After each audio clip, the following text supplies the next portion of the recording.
ভাড়া ঘৰৰ ভাড়া দিব নোৱাৰাৰ কাৰণে মালিকে আমাক ভাড়া ঘৰৰ পৰা উলিয়াই দিলে আজি। আপুনিতো জানেই যে আমাৰ আপোনালোকৰ বাহিৰে কোনো নাই, সেইকাৰণে আমি দুইজনী ইয়ালৈকে গুচি আহিলোঁ। মোৰ আইজনী, ঈশ্বৰে তোৰ ওপৰত বহুত অন্যায় কৰিলে অ'। ইমান কম বয়সতে তোক বিধৱা কৰি দিলে। মা, কি কৰিম, সকলোৱে ঈশ্বৰৰ ইচ্ছা। আমাৰ হাতত একো নাথাকে। যাৰ যেতিয়া সময় হৈ যাবলৈ এই সংসাৰৰ পৰা, তেওঁ যাবই, তাত কোনেও বাধা দিব নোৱাৰে। কিন্তু এই থাকি যোৱা দুই প্ৰাণীয়ে যে কিমান কষ্ট খাইছে সেইটো কোনে বুজিব মা। শুনিছানে, আহি গ'ল তোমাৰ মৰমৰ ভণ্টি, তাকো বেগ ভৰ্তি কাপোৰ লৈ আমাৰ ঘৰত থাকিবলৈ। ইয়াতে থাকিব যেন পাইছোঁ আৰু একেবাৰে এতিয়াৰ পৰা। শুনিছানে, আহি গ'ল তোমাৰ মৰমৰ ভণ্টি, তাকো বেগ ভৰ্তি কাপোৰ লৈ আমাৰ ঘৰত থাকিবলৈ। আজিৰ পৰা ইয়াতে থাকিব যেন পাইছোঁ আৰু একেবাৰে। গম পাইছোঁ, কিন্তু একো ক'বওতো নোৱাৰোঁ মই।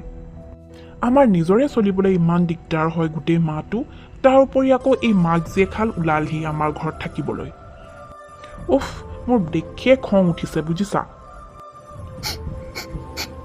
মই সপোনতো ভবা নাছিলোঁ যে মই অহাৰ কাৰণে মোৰ নিজৰ দাদাই বেয়া পাব। কিবা এটা কাম বিচাৰি পালে মই সোনকালে ইয়াৰ পৰা গুচি যাম। মা, মই কাম বিচাৰি আছোঁ, পালে ইয়াৰ পৰা গুচি যাম। আৰু মই মুনুকনো ক'ত অকলে এৰি থৈ যাম কাম বিচাৰিবলৈ। সেইকাৰণে ঘৰত কেইদিনমান থাকিব পাৰিমনে? আইজনী, মই নিজেই তোৰ ককাইৰৰ ওপৰত বোজা হৈ আছোঁ অ'। তইতো জানই যে ঘৰৰ খৰচ আজিকালি বহুত হৈ গ'ল, আৰু তাৰ উপৰি ল'ৰা স্কুল, টিউশ্যনৰ ফিজ, মোৰ দৰৱৰ খৰচ, এইবোৰতেই সকলো টকা গুচি যায়। কিন্তু হ'লেও এইখন ঘৰ তোৰো হয়, তই কেইদিনমান ইয়াত থাকিব পাৰিবি দে। ভণ্টি, তোৰ যিমান দিন মন যায় সিমান দিন থাকিব পাৰ আমাৰ ঘৰত। দাদা, তই যে মই ঘৰলৈ অহাৰ কাৰণে ভাল পোৱা নাই সেইটো মই ভালকৈয়ে জানো। তই মুখেৰেহে কৈছ মোক থাকিবলৈ, কিন্তু মই অহাৰ কাৰণে যে তই কিমান বেয়া পাইছ পেটে পেটে, মই কি গম পোৱা নাই নেকি? চিন্তা নকৰিবি, মই কিবা এটা কাম পালেই গুচি যাম ইয়াৰ পৰা। তেতিয়ালৈকে তহঁতি অলপ দিন আমাক সহ্য কৰ আৰু। মোৰ একো উপায় নাই অ' দাদা। ইয়াত নাহিলে মই ৰাস্তাত থাকিবলগীয়া হ'লহেঁতেন ছোৱালীজনী লৈ।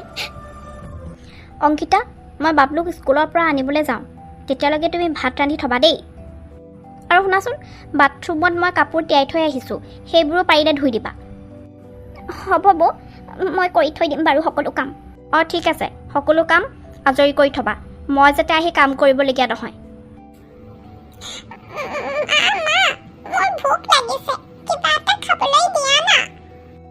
ঐ, আমাৰ ঘৰত কি টকাৰ গছ আছে নেকি হা, যে গোটেই দিনটো তোক খাবলৈ দি থাকিম?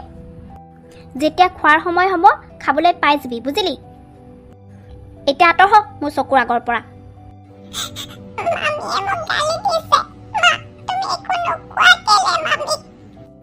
মুনু, কালি ৰুটি এখন আছিলে, ৰুমতে আছে, তাকে খাই লোৱাগে চোৱা এতিয়া। মই যিমান পাৰোঁ সিমান সোনকালে নিজৰ কাৰণে এটা কাম বিচাৰিবই লাগিব, নহ'লে মুনুৱে বৰ কষ্ট পাব। মা, ঈশ্বৰৰ কৃপাত মই চাকৰি এটা যেনে তেনে পালোঁ অ'। মেডিকেলত আয়াৰ কাম, বৰ বেছি ডাঙৰ কাম নহয়, দৰমহাও বেছি নাই মা, তথাপিতো আমাৰ দুজনীৰ কাৰণে যথেষ্ট। বৰ ভাল কথা অ' আই, তই এতিয়া ইহঁত দুটা গালি সুধি থাকিব নালাগে আৰু। মই যে অন্তৰৰ পৰা বহুত সুখী হৈছোঁ অ' আই আজি। ডক্টৰ বাইদেউ, কথা এটা ক'ব আছিলে আপোনাক, ক'ব পাৰোঁনে? অংকিতা, কোৱাচোন কি কথা?